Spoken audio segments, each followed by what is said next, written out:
you so much for agreeing to speak with us. I'm just wondering, what was the one thing you were going to bring away from today's session? Well, thank you very much for inviting me here.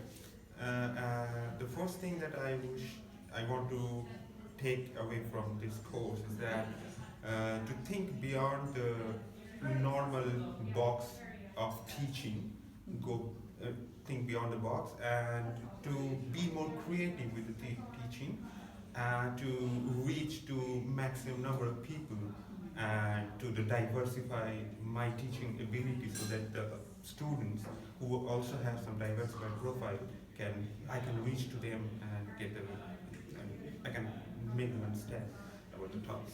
Wonderful. And what are the practical steps that you might take after today to ensure that happens?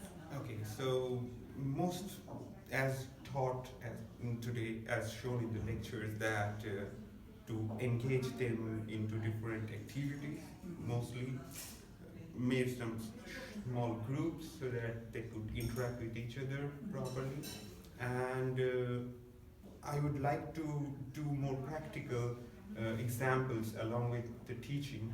I want to incorporate the practical examples with them for them their better understanding. Okay.